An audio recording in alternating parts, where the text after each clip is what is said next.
Tandaan niyo po, walang miyembro ng pamilya na habang panahon makakasama mo.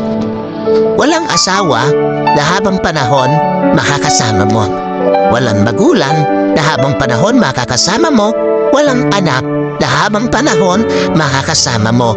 And at the same time, wala din namang kapatid na habang panahon makakasama mo.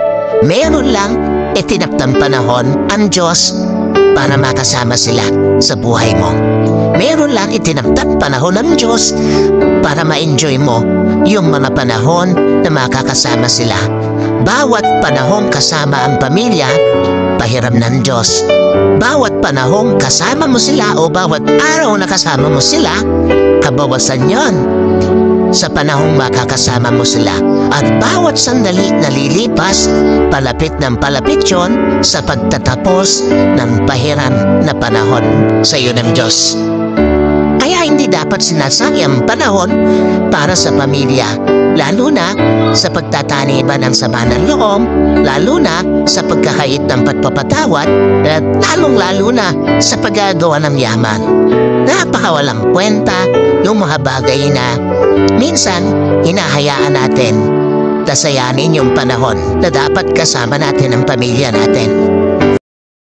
Life is short.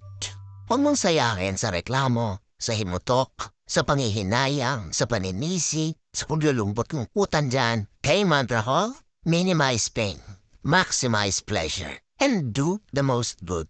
Every time na meron kang pwedeng tulungan, gawa ng mabuti, gawin mo.